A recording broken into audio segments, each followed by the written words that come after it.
Hello everyone, welcome to Nirbhav series. Previous lecture में हम लोगों ने एसआरटीएफ एल्गोरिदम स्टार्ट किया था। थोड़ा सा मैंने आपको पढ़ाया था, कुछ कुछ क्वेश्चंस भी कराए थे। बेसिक बेसिक कंसेप्ट हमारे क्लियर हैं। एक दो क्वेश्चंस बचे हैं जिनको मैं आज के लेक्चर में कवर अप करूंगा। तो देखो भाई, आज के लेक्चर का पहला क्वेश्चन क्या है। हमारे पास पीआईडी, अराइवल टाइम, बस टाइम, ये सब गिवन है और हम सीधा एसआरटीएफ के अकॉर्डिंग सॉल्व करते हैं। ठीक है, गैंट चार्ट बनाते हैं, वहीं से हमारे को सब समझ में आ जाएगा। देखो भाई, इसमें छोटी सी एक्सेप्शन है, इसलिए मैं ये क्वेश्चन आपको करा रहा हूँ। तो सबसे पहले हम किससे स्टार्ट करेंगे भाई। देखो, अराइवल टाइम 0 P1 का है। ठीक है, तो मतलब P1 टाइम 0 पे हमारे पास अवेलेबल है और कोई प्रोसेस है ही नहीं तो फिर मैं करूँ क्या। फिर तो क्या एस आर टी एफ, क्या एफ सी एफ एस, कोई भी एल्गोरिदम हमारे को कोई मतलब ही नहीं है। जब एक ही प्रोसेस है तो हमारे को उसी को चलाना पड़ेगा। ठीक है, तो अभी हमारे पास सिर्फ यही प्रोसेस है, so I will start this process first. Okay जी। सो हम लोग क्या करेंगे, इसको कब तक चलाएंगे, P1 को 1 तक, क्योंकि 1 टाइम पे हमारे पास P2 प्रोसेस आ रहा है। ठीक है जी, तो 1 टाइम पे अब हम बोलेंगे, अच्छा इसका एक टाइम चल चुका है ना, तो इसका 4 यूनिट ऑफ टाइम बच रहा है। तो अब 1 टाइम पे हमारे पास ये दो अवेलेबल हैं। ठीक है, तो इसका रिमेनिंग टाइम 3 है और इसका रिमेनिंग टाइम 2 और इसका रिमेनिंग टाइम 4 है।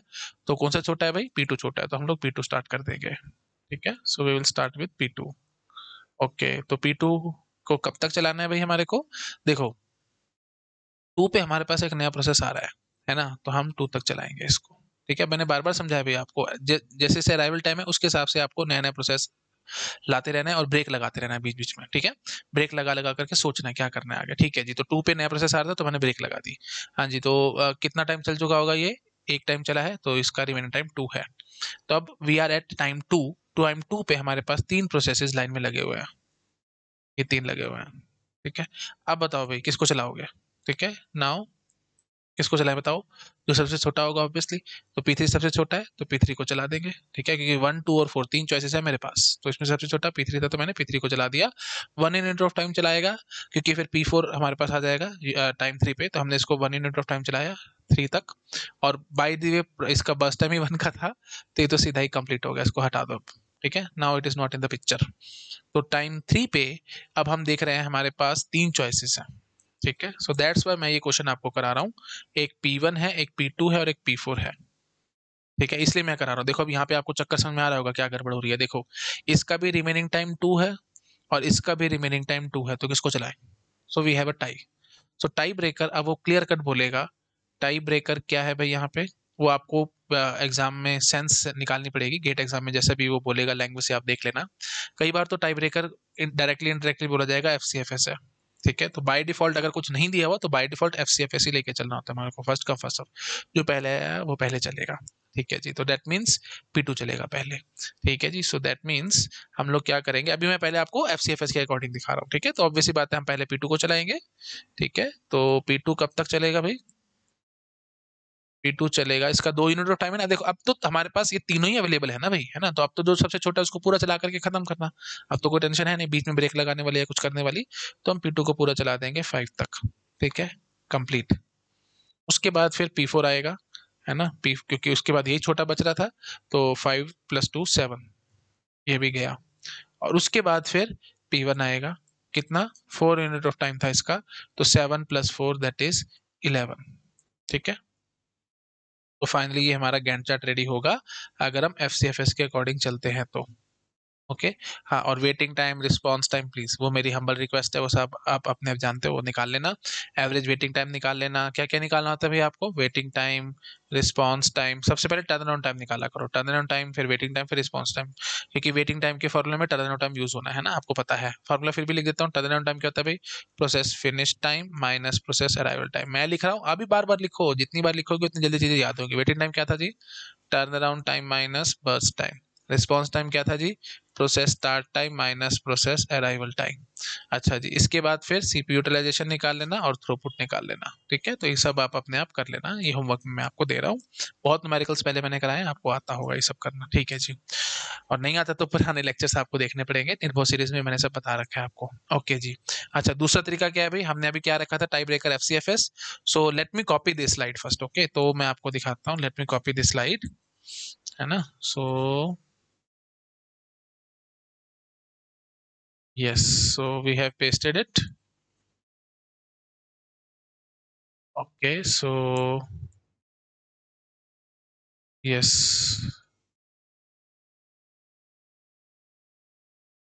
ओके, सो ये है जी हमारा प्रोसेस। अब हम एक बार फटाफट फिर से गैंट चार्ट बनाएंगे एसआरटीएफ के लिए। और अब हम टाई ब्रेकर क्या रखेंगे जी, अब हम टाई ब्रेकर अभी मैं आपको बताता हूँ, अभी देखो ठीक है। चलो पहले गैंट चार्ट बनाना स्टार्ट करते हैं। हाँ जी, तो सबसे पहले ऑब्वियस सी बात है P1 आएगा, कोई वे आउट है ही नहीं हमारे पास, 0 से लेकर 1 तक ही चलेगा। 1 पे क्यों ब्रेक लगा रहे हैं, क्योंकि नया प्रोसेस आ रहा है 1 पे। इसका रिमेन टाइम कितना बच रहा है, 4 बच रहा है। तो 1 पे हमारे पास P2 आ गया, तो अब हमारे पास दो चॉइसेस है। तो किसका रिमेन टाइम छोटा है, 3 छोटा है, तो इसलिए हम P2 को चलाएंगे पहले। कितने तक, 2 तक। 2 पे एक नया प्रोसेस आ रहा है पिक्चर में, तो इसलिए हमने इसको ब्रेक लगा दी यहाँ पे, है ना। हाँ जी, तो इसका कितना रिमेन टाइम बच रहा है, 2 बच रहा है, ठीक है जी। तो अब हमारे पास 3 प्रोसेसेस है लाइन में, 1, 2 और 4। मिनिमम कौन सा है, 1 वाला है, तो इसलिए हम सबसे पहले P3 को चलाएंगे, कब तक, 3 तक। और ये बाई चांस पूरा कंप्लीट हो गया, इसको हटा दो। उसके बाद अब P4 स्टार, अब देखो, अब फिर वही बात आएगी। अब हमारे पास at time 3 we have 3 choices, ठीक है। 3 चॉइसेस कौन कौन है, P1, P2 और P4। कौन किसको पहले चलाएं, अब टाई हो रहा है यहाँ पे, क्या बस टाइम सेम आ रहा है। तो अब आपको कई बार पेपर में ऐसे बोलेंगे, टाई ब्रेकर। टाई ब्रेकर कौन बोलेंगे, priority is given to that process, priority is given to that process जो अभी तक चला नहीं है सीपीयू पे, है ना। इस तरह से बोलते हैं। ऐसे क्यों बोलते हैं, ताकि रिस्पांस टाइम हमारे पास मिनिमम आ सके, है ना। अब P2 का तो रिस्पांस आ चुका है, एक बार वो चल चुका है। P4 तो अभी तक चला ही नहीं है ना, तो बेटर है आप P4 को चला दो, है ना। क्योंकि अगर आपने P2 को दोबारा से चला दिया तो P4 का रिस्पांस टाइम बहुत ज्यादा आएगा ना, बढ़ जाएगा उसका। आई थिंक आप लोग समझ पा रहे होगे। आप चेक कर लो ना, देखो अभी जो मैंने प्रीवियस गैंट चार्ट बना करके दिखाया था, आप मेरे को जरा रिस्पांस टाइम बताना P4 का। Response time of P4, process start time कितने पे स्टार्ट हुआ, 5 पे, और आया कितने पे था, 3 पे आया था। तो मतलब दो दो यूनिट ऑफ टाइम इसका रिस्पांस टाइम है, ठीक है। तो और ये क्यों आ रहा है, क्योंकि आपने पहले P2 को चला दिया था। चॉइस थी आपके पास, टाइम 3 पे चॉइस थी P2 और P4 में से, लेकिन आपने P2 को चलाया, P3 को नहीं चलाया, इसलिए इसका 2 यूनिट ऑफ टाइम आया रिस्पांस टाइम। क्योंकि 2 यूनिट P2 खा गया ना भाई, ठीक है ना। ये 2 यूनिट आप P4 को भी दे सकते थे, क्योंकि चॉइस थी आपके पास, है ना। और फिर अगर देते आप P4 को प्रायोरिटी देते, तो रिस्पांस टाइम तो कम आता ना P4 का। बात वही है, वेटिंग टाइम बढ़ जाता है P2 का, है ना, बट रिस्पांस टाइम P4 का कम आ जाता है। लेकिन हम रिस्पांस टाइम पे ज्यादा वो रखेंगे कंसंट्रेशन, क्यों, क्योंकि अगर आपने किसी आइकन पे डबल क्लिक किया और वो चलने में देर लगा रहा है, तो आपको तो ये फीलिंग आएगी ना कि ऑपरेटिंग सिस्टम मेरा स्लो है, ढंग से चल नहीं रहा। लेकिन अगर आपने डबल क्लिक किया किसी आइकन पर, फटाफट से पॉपअप हो रही है विंडो, फटाफट से आपका जो भी आप सॉफ्टवेयर पे चलाना चाह रहे हो या जो भी काम करना चाह रहे हो, वो फटाफट से चल गया। उसके बाद बेशक से थोड़ा सा 2 मिनट के लिए स्लो हो रहा है या कुछ भी हो रहा है, उससे हमारे को फर्क नहीं पड़ता, लेकिन इमीडिएट रिस्पॉन्स तो मिले ना। तो रिस्पॉन्स टाइम हम मिनिमम करने की कोशिश करते हैं, ठीक है। तो फिर इसलिए कई बार टाई ब्रेकर ये भी दे देगा, priority is given to that process which has not executed on CPU recently, which has not executed on CPU recently, ठीक है। So priority is given to that process which has not executed on CPU recently, that is the tie breaker। तो इसका मतलब directly indirectly आप किसको priority दे रहे हो, आप P4 को दे रहे हो। सो अब हम किसको चलाएंगे, P4 को चलाएंगे, ठीक है जी। P4 को चलाएंगे कब तक, 5 तक। तो P4 कंप्लीट, क्योंकि अब 3 ही प्रोसेसेस थे मेरे पास, P1, P2, P4, और सब हमारे पास हैं, तो अब जो सबसे छोटा होगा उसको हम चला देंगे। तो P4 पहले चला दिया हमने 5 तक। उसके बाद अब आप वही बात है, समझ पा रहे होगे, P2 चलेगा 7 तक, इस पे भी काटा लगाओ। और फिर उसके बाद P1 चलेगा कितना, 4 तक। 7 और 4 11, 11 पे कंप्लीट, जैसे पहले हुआ था बिल्कुल वैसे ही काम हुआ। 11 पे तो ऑब्वियस सी बात है कंप्लीट होना ही था सारा। हाँ जी, तो मेन बात क्या हुई, हाँ, अब बस फर्क ये आएगा कि रिस्पांस टाइम आप देखोगे P4 का, तो वो 0 आएगा। आप खुद से समझदार हो, कैसे रिस्पांस टाइम ऑफ P4 कैसे निकालोगे, process start time. Process start time कितना है अभी, 3 पे शुरू हुआ है, और आया कितना, process start time minus process arrival time, arrival कितना था जी, 3 पे ही था, तो 3 माइनस 3 दैट इज 0। तो response time of P4 comes out to be 0। लेकिन पहले कितना आया था, 2 आया था, है ना। अब बात वही पड़ती है, अब वेटिंग टाइम देख लो ना, वेटिंग टाइम थोड़ा सा P2 का बढ़ गया होगा, लेकिन कोई बात नहीं, एक बार तो आपको उसने रिस्पांस दे दिया है ना, P2 एक बार तो चल चुका है ना। रिस्पांस टाइम तो उसका 0 ही आया, आप चेक कर सकते हो। P2 का रिस्पांस टाइम 0 होगा, क्यों, क्योंकि 1 पे आया था, 1 पे शुरू हो गया था। इनफैक्ट इस गैंट चार्ट के अकॉर्डिंग जब आप देखोगे, तो हर एक प्रोसेस का रिस्पांस टाइम 0 ही आने वाला है, दैट इज फॉर श्योर। क्योंकि P1 0 पे आया था, 0 पे शुरू हो गया, है ना। प्रोसेस स्टार्ट टाइम P1 का 0 है, और अराइवल टाइम भी 0 है, 0 माइनस 0 0। P2 1 पे आया था, 1 पे आते शुरू हुआ है। P3 2 पे आया था, 2 पे आते शुरू हुआ है, ठीक है। और P4 3 पे आया था, 3 पे आते शुरू हुआ है। तो इसका अंदर रिस्पॉन्स टाइम सबका 0, आप अपने आप चेक कर सकते हो, होमवर्क है ये आपके लिए, आप खुद से देख सकते हो, ठीक है। रिस्पॉन्स टाइम सबका 0 आएगा ये इस गैंट चार्ट के अकॉर्डिंग। तो मतलब जैसे आपने शुरू करा, जैसी प्रोसेस पे डबल क्लिक किया, इमीडिएटली वो साथ साथ आ रहा है। तो ओएस आपका रिस्पॉन्स तो बड़ा अच्छा दे रहा है भाई, है ना, ये फायदा है यहाँ पे। हाँ, लेकिन वेटिंग टाइम थोड़ा सा बीच में बढ़ रहा है ना। P2 का आप देखोगे वेटिंग टाइम, तो देखो यही यही से मैं आपको, देखो, है ना, यहीं से मैं कॉमन सेंस से दिखाता हूँ। P2 का वेटिंग टाइम कितना निकालोगे भाई, देखो 2 से लेकर के 5 तक उसने इंतजार किया है, तो 5 minus 2 which comes out to be 3, 3 unit of time waiting time होगा किसका, P2 का। ठीक है, ये तो कॉमन सेंस से निकाल दिया, पर मेरी सजेशन रहती है आपको कॉमन सेंस से मत निकाला करो, आप प्रॉपर फॉर्मूले से निकाला करो, कभी गलती नहीं होगी लाइफ में, है ना, पेपर में कभी भी गलती नहीं होगी। तो अब मैं दिखा देता हूँ waiting time of P2। Waiting time of P2 क्या होगा जी, प्रोसेस टर्न अराउंड टाइम, है ना, turn around time minus burst time. Turn around time क्या है जी, process finish time minus process arrival time then minus burst time. ठीक है, फिनिश टाइम बताओ भाई, P2 का फिनिश टाइम कितना है जी, 7 का है, देख पा रहे हो, 7। प्रोसेस अराइवल टाइम, P2 कितने बजे आया था जी, 1 पे आया था जी, 7 माइनस 1, फिर माइनस बस टाइम, P2 का बस टाइम कितना है जी, P2 का बस टाइम है जी 3, सो 3 घटा दो, 7 minus 1 that is 6, 6 minus 3 that is 3, so 3 unit of time हमारा, यही यहाँ पे भी हमने अभी देखा था 3 ही निकाल करके दिखाया था, और प्रॉपर मेथड से भी 3 ही आया है। इसको फॉलो करो, नो डाउट आपको लंबा लग रहा होगा, लेंदी लग रहा होगा, लेकिन इसी को फॉलो करो, ये मैं नहीं बता रहा, मेरा एक्सपीरियंस बता रहा है। गेट एग्जाम में बैठे बैठे आप कहीं पे भी कुछ भी गलतियां यहाँ पे कर सकते हो, कुछ भी मिस्टेक, कुछ भी आलतू फालतू दिमाग में आ सकता है, बेटर है ये जो शॉर्टकट है इसको मत यूज करो, प्रॉपर मेथड से चलो, सिंपल बात है, turn around time minus burst time, बस टर्न अराउंड टाइम का फॉर्मूला लगाओ, बस टाइम सब्ट्रैक्ट करो, काम खत्म, it's as simple as that. ठीक है, ओके जी। अच्छा, यहाँ पे बात करेंगे अगर हम लोग, तो वेटिंग टाइम देखना P2 का, ऑब्वियसली बात है कब निकल के आएगा, ठीक है, आप चेक कर सकते हो, waiting time of P2, waiting time of P2, हाँ जी, तो कितना होगा जी, आप यहाँ से देखो भाई, 2 से 3 सिर्फ 1 यूनिट ऑफ टाइम ही आएगा इसका वेटिंग टाइम P2 का, है ना, P2 का वेटिंग टाइम 1 आएगा, मैं आपको फिर भी चेक करा देता हूँ, है ना, तो क्या होगा जी, turn around time minus burst time, turn around time, process finish time minus process arrival time minus burst time, process finish time, process finish time is what, finish time of P2 is 5,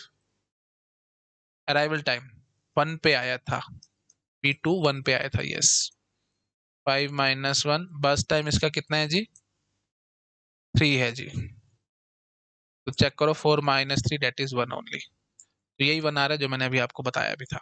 ठीक है, हाँ जी, तो बस ये बात हुई कि waiting time P2 का कम आया है, लेकिन यहाँ पे वेटिंग टाइम P2 का 3 आया था, और साथ साथ रिस्पॉन्स टाइम P4 का 0 आया था, और ध्यान से देखोगे तो वेटिंग टाइम P4 का 0 ही है, इसमें वेटिंग टाइम P4 का 0 है, लेकिन यहाँ पे वेटिंग टाइम जब आप देखोगे P4 का, तो वो भी तो 2 आया ना, तो बात तो बराबर ही है भाई, है ना, बात बराबर ही है ना, लेकिन फिर भी मैं कहूंगा कि ये ज्यादा बेटर है, ये वाला ज्यादा बेटर क्यों है, क्योंकि इसमें रिस्पॉन्स टाइम सबका 0 आया है। ठीक है, हाँ, और वेटिंग टाइम जब आप देखने के लिए जाओगे, तो मैं अच्छे से थोड़ा और बोलूँ, प्रॉपर बोलूँ, एवरेज वेटिंग टाइम देख लेना भी दोनों में बराबर ही आ रहा होगा।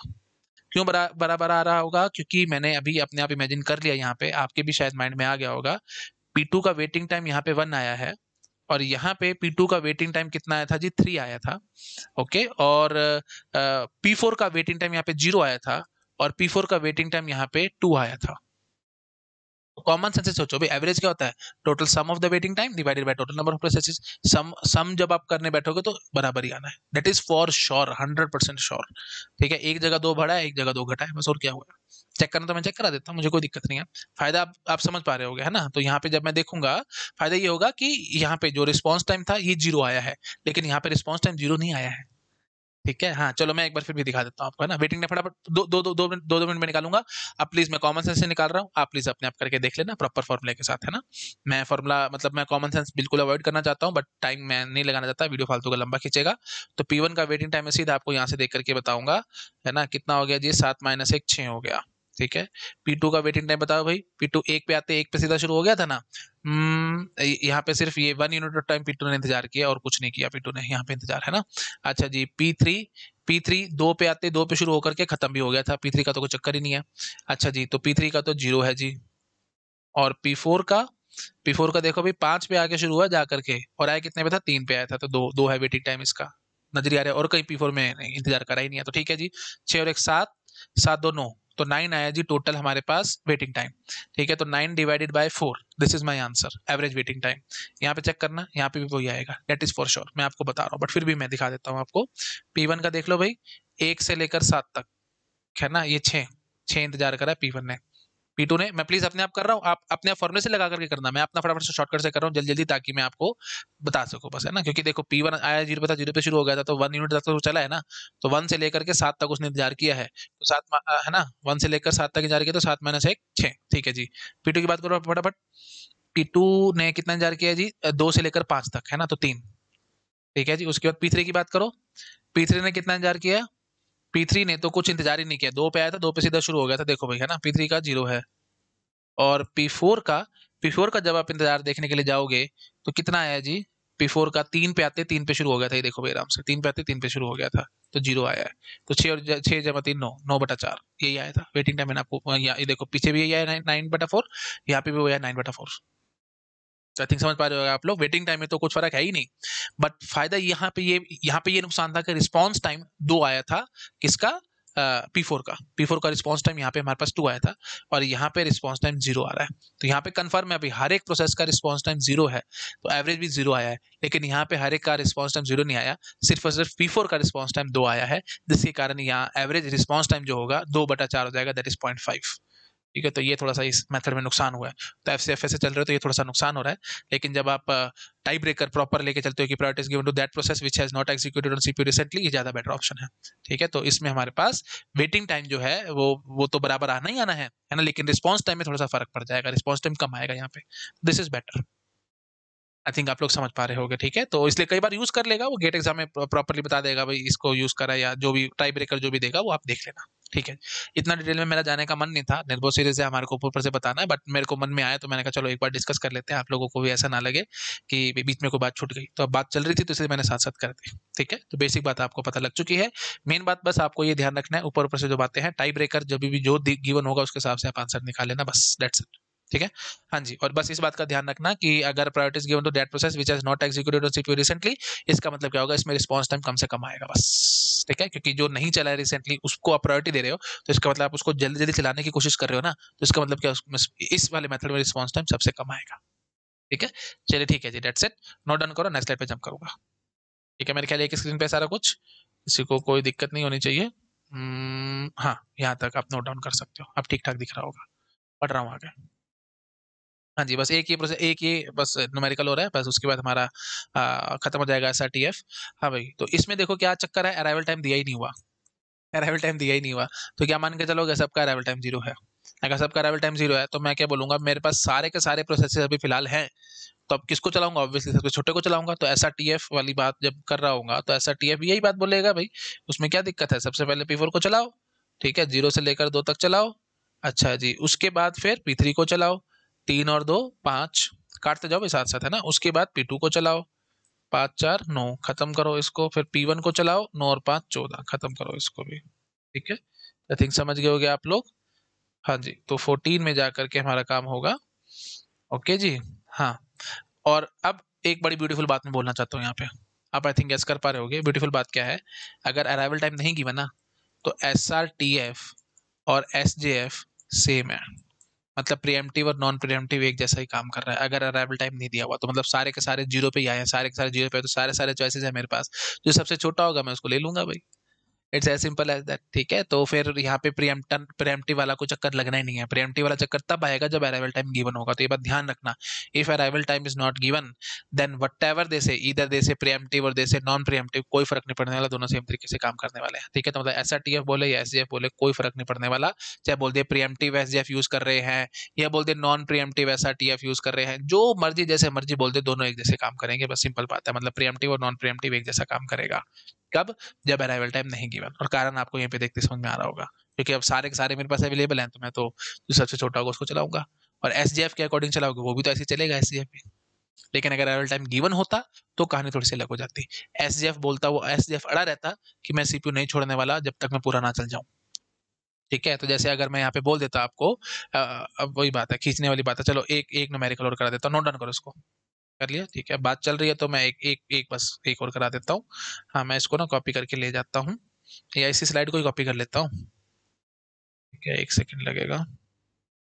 बात चल रही है तो मैं फटाफट, मेरे को है कि एक बार बस एक बात बोल देता हूँ, है ना। तो यही गैंट चार्ट बनेगा SJF का, SRTF का। ठीक है, हाँ। बट अगर मैं जैसे ये बोलूँ, ओके, अराइवल टाइम अगर मैं बोल दूं यहाँ पे 0 है, यहाँ पे 1 है, यहाँ पे 2 है और यहाँ पे 3 है, ठीक है। तो अगर आप एसजेएफ चला रहे होगे तो एसजेएफ कैसा गैंट चार्ट बनवाएगा वो मेरे को जरा समझाना एक बार फटाफट। इनिशियली टाइम जीरो पे P1 है भाई, और कोई नहीं है तुम्हारे पास, तो आप जीरो टाइम पे P1 नहीं चला पाओगे और कोई नहीं चला सकते। ठीक है, तो ये बट चक्कर ये है, एसजेएफ क्या बोलेगा कि मैं पूरा 5 तक इसको चलाऊंगा, लेकिन एसआरटीएफ क्या कहेगा, मैं पूरा 5 तक नहीं चलाऊंगा, मैं 0 से लेकर 1 तक ही चलाऊंगा P1 को, क्योंकि 1 टाइम पे मेरे पास अराइवल टाइम 1 पे एक नया प्रोसेस आ रहा है, मेरे को उसको देखना है एंड्स ऑन। ठीक है, अब ऑफ कोर्स यहाँ पे टाई हो जाएगी, क्योंकि इसका 4 बजेगा, इसका 4 बज रहा है, तो दोनों सेम है, तो किसको चलाए वो फिर टाई ब्रेकर दे देगा, एफसीएफएस है या जो, अगर कुछ नहीं दिया हुआ तो एफसीएफएस मान के चल लेना बाय डिफॉल्ट। ठीक है, और अगर बोल देगा कि जो रिसेंटली नहीं चला है सीपीयू पे उसको प्रायोरिटी देनी है, मतलब P2 को प्रायोरिटी दोगे तो उसके हिसाब से रिस्पॉन्स टाइम कम आएगा, तो देख लेना भी, जैसे देगा वो कर लेना। बस मेन बात आपको चक्कर समझ में आ चुका है, मैं इसको पूरा नहीं खींच रहा हूँ, टाइम वेस्ट होकर कुछ नहीं। तो बस एसजेएफ क्या कह रहा है, एसजेएफ कह रहा है कि पूरा 0 से लेकर 5 तक चलाओ, क्योंकि बीच में छोड़ना नहीं है, सीपीयू छीनना नहीं है। लेकिन एस आर टी एफ क्या कह रहा है, क्योंकि प्रेम्पटिव है तो ये कहेगा भाई 1 पे आप छोड़ दोगे सीपीयू, है ना, P1 को छोड़ना पड़ेगा 1 पे, क्योंकि 1 पे नया प्रोसेस आ रहा है, 1 पे नया प्रोसेस आ रहा है और मेरे को देखना पड़ेगा आगे and so on. I think समझ पा रहे होगे आप लोग। ठीक है जी, बस दैट्स इट, इससे ज्यादा मेरे को बोलने की जरूरत नहीं है ना। और अगर फिर भी दिक्कत लग रही है तो इसका टाइम आप 2 ले लो ना, है ना, तो थोड़ा और बच जाएगा आपका। उप्स। हाँ, इसका अगर मैं 2 ले लेता हूँ तो फिर तो पक्की बात है ना, P2 ही चलेगा। ठीक है, तो एक बार पहले इसको नोट डाउन कर लो, कोई बात नहीं, इसको नोट डाउन कर लो, मैंने जो टाइप ब्रेकर वाली सारी बातें बोली आपने शायद लिख ली होंगी। अब मैं थोड़ा सा और चेंज कर रहा हूँ, इसको कर लिया नोट डाउन। हाँ, अब अगर मैं इसको यहाँ पे 2 कर दूँ फिर तो पक्का है भाई, एसटीएफ तो बोलेगा पूरा 0 से लेकर 5 तक हमारा P1 चलेगा, है ना, और लेकिन एसआरटीएफ क्या कहेगा, 0 से 1 तक P1 चलेगा, उसके बाद फिर मेरे को P2 ही चलाना पड़ेगा, है ना। दैट इज कंफर्म, वो देख लेंगे कहाँ तक चलेगा एंड प्लीज, मैं पूरा सॉल्व नहीं करना चाहता, really it is wastage of time. आपको मैंने बहुत पढ़ा रखा है एसआरटीएफ, आप देख सकते हैं एसआरटीएफ तो अभी मैंने प्रीवियस लेक्चर में भी पढ़ाया, इसमें भी पढ़ाया है, एसजेएफ उससे पहले पढ़ाया था, आप वो चेक कर सकते हैं लेक्चर मेरा। ठीक है, सारे कंसेप्ट आपके क्लियर है। ठीक है जी, डेट्स इट, यहाँ पे हम अपना एसआरटीएफ को कंप्लीट कर रहे हैं। नेक्स्ट लेक्चर में आकर के हम लोग राउंड रॉबिन शेड्यूलिंग पढ़ेंगे, that is also very important, बहुत क्वेश्चन आते हैं गेट एग्जाम में उससे भी। ठीक है, तो राउंड रॉबिन नेक्स्ट लेक्चर में। Okay, thank you so much, bye bye. Hello everyone, अगर आप लोगों को मेरा काम पसंद आ रहा है तो वीडियोस को लाइक करते रहा करो, चैनल को सब्सक्राइब किए बिना मत जाना, और अपने फ्रेंड्स के साथ शेयर ज़रूर करना। अगर आप मुझे फाइनेंशियली हेल्प करना चाहते हो तो डोनेशन का लिंक आपको डिस्क्रिप्शन में मिल जाएगा, आप जो भी अमाउंट डोनेट करना चाहो वो कर सकते हो। और अगर आप मेरा चैनल कंप्यूटर पे या पीसी पे देखते हैं तो ऊपर राइट कॉर्नर में आपको क्यूआर कोड दिख जाएगा, आप जो भी अमाउंट डोनेट करना चाहो वहाँ से भी कर सकते हो। यूपीआई आईडी ओपन हो जाएगी, मतलब यूपीआई आईडी है वो, आप किसी भी पेमेंट ऐप से पेटीएम या जो भी है आप स्कैन कर सकते हैं और मेरे को अमाउंट डोनेट कर सकते हैं। अब कई सारे स्टूडेंट्स के मन में आ सकता है कि सर आप डोनेशन के लिए क्यों कह रहे हो, इट्स जस्ट बिकॉज मेरा चैनल सिर्फ और सिर्फ डोनेशन पे चलता है। ओके, मैं कोई पेड कोर्स नहीं चलाता और मैं किसी भी स्टूडेंट से एक पैसा नहीं मांगता। ओके, मैं, मेरा जो फिलॉसफी है वो बिल्कुल गुरु वाली है। जैसे पहले टाइम में इंडिया का जो कल्चर था वो यही था कि गुरु होते थे और शिष्य, तो शिष्य गुरु को जो भी देते थे गुरु सिर्फ गुरु दक्षिणा समझ के उसको रख लेते थे, तो बिल्कुल वैसे ही मैं चलता हूँ, आपको जो अमाउंट डोनेट करना है आप वो कर सकते हो, वो मेरे लिए सबसे सफिशिएंट है ना, मेरे को और उससे ऊपर कुछ नहीं चाहिए। ओके, ठीक है, चलो, thank you so much, bye bye.